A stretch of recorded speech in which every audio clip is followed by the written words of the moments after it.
했었는데 오늘 아침 그 중앙일보 단독 보도를 보니까 김상욱의 김용남의 문병호까지 이재명이 빅텐트를 먼저 쳤다. 그러니까 빅텐트 뭐 반명 빅텐트 친다고 김문수 후보가 캠페인 전략을 짰는데 여기는 계속 텐트가 줄어들고 있잖아요. 홍준표 시장은 미국 가버렸죠. 오늘 보니까 김대식 의원이 하와이에 도착해가지고 윤석열 출당했다. 홍준표 설득에 상당히 도움이 될 거다. 근데 출당이 아니라 탈당인 거죠. 내용은 정확하게 얘기를 해야 될 것 같고.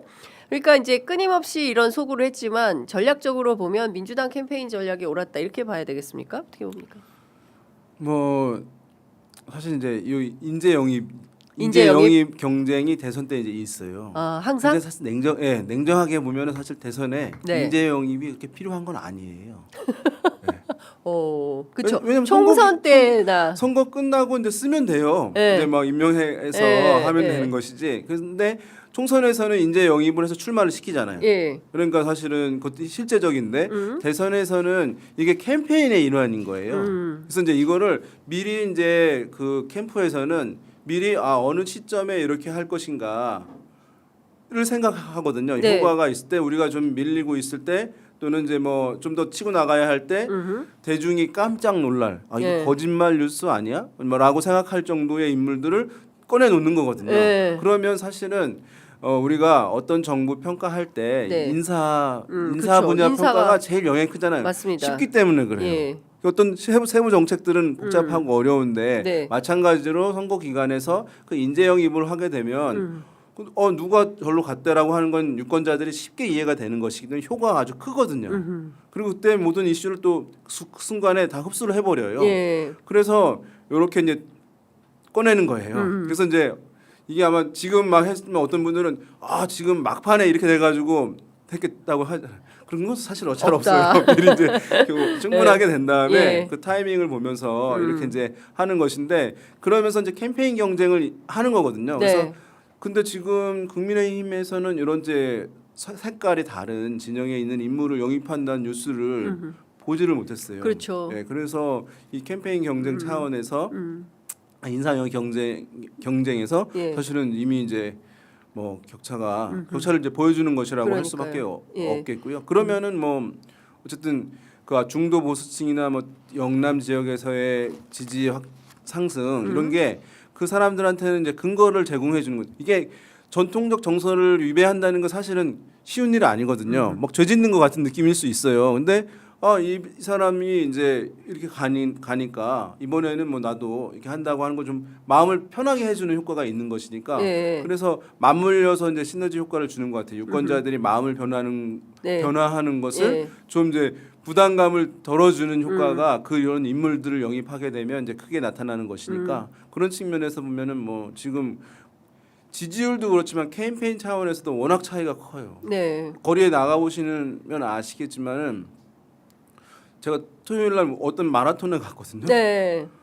근데 이제 민주당 후보에서 막 한 20명 정도가 와서 이제 선거 운동을 하는데 파란색 김문수 후보 측에서는 아무도 없는 거예요. 마라톤 대회에 예, 현장에. 그 어느 지역에서 한 것인데 예. 그럼 그 지역에 갈 수 있잖아요. 예. 그러면 이제 중앙당에서 평가하거든요. 이제 어느 정도 얼마나 열심히 하는지. 네. 근데 그게 지금 작동이 거의 안 되고 있다. 잘 안 되고 있는 것 같아요. 정비가 지금 그렇군요. 빨리 작동을 해야 될 텐데. 근데 지금 보면 한동훈 대표, 황동훈 전 후보도 부산에서 자기 나름대로 캠페인을 하겠다는 거고, 그러니까 이게 좀 다 제각각인 상황이어서 뭔가 팀 플레이를 하지 않고 있다라는 인상은 국민들한테 상당히 세게 주고 있는 것 같고, 10시여서 벌써요. 네, 제가 이거는 꼭 여쭤봐야 될 것 같아요.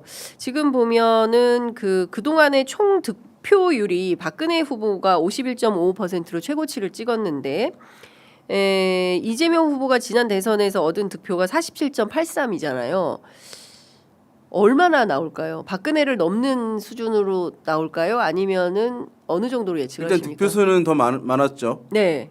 왜냐하면 이제 고령화 때문에 그렇거든요. 네. 네, 그래서 이제 그런데 지금 보면 득표율로 봤을 때 50% 넘어갈 수 있다고 보는 게 지금은 이제 합리적인 추론이다. 예, 지금에 나와 있는 예. 지표로 본다면 아까 네. 이제 말씀 실제로도 한 50% 내외가 나오고 있고 예. 이재명 후보의 지지층에서 투표 의지가 제일 강하니까 그 사람들 투표장에 그대로 간다고 쳐보세요. 네. 그러면 다른 후보들은 투표 의지가 약해요. 들나간다는 것이니까 그러면 네. 격차가 커질 수 있어서 그러면 50% 이제 상회할 수 있는 거 아니냐 득표율 이게 충분히 합리적인 얘기이긴 한 상황이고 예. 다만 이제 지금 아직 이제 2주가 남은 상황이니까 그거는 이제 캠페인 역량 각 캠프의 캠페인 역량의 변화가 여지가 있는 것이거든요. 그래서 지금 어떤 후보가 살아 올라오게 되면 이재명 후보도 조정을 더 받을 수도 있는 거예요. 그러니까 네. 김문수 후보가 그러면은 가능성이 좀 보이네라고 하면 뭐 이재명 후보의 지지를 의향을 가졌던 사람도 지지가 이제 약해질 수 있는 것이니까 어떤 보수 성향층이라든가 중도층에서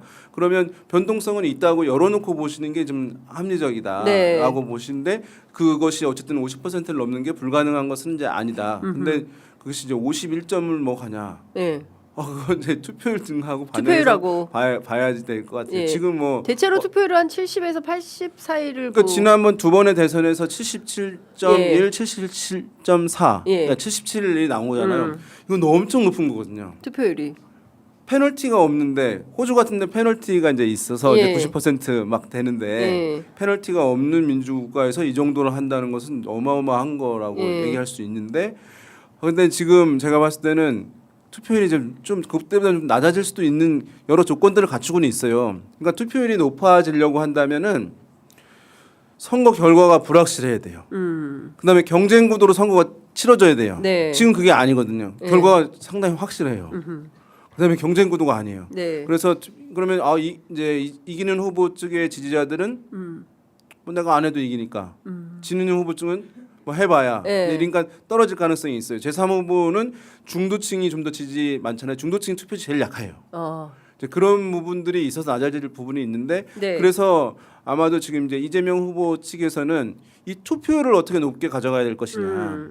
이 투표율이 높은 것이 득표율과도 연결되거든요. 네. 1위 후보한테는. 그래서 아마도 이재명 후보 측에서는 지금 이제 한 일주일 내로 들어오잖아요. 예. 투표율을 높게 가져가는 거. 그것이 이제 아마 캠페인의 핵심이 되지 않을까 생각됩니다. 네. 자, 지켜보도록 하겠습니다. 방금 전에 속보가 들어왔는데요. 국민의힘에서 탈당한 윤석열 내란숙의 두 번째 포토라인 섰는데 아무 말 하지 않고 법정으로 들어갔다라는 소식 들어와 있습니다. 오전 10시 4분인데 그에 앞서서 들어간 것 같습니다. 자, 오늘 말씀은 여기까지 듣도록 하겠습니다. 고맙습니다. 네, 감사합니다.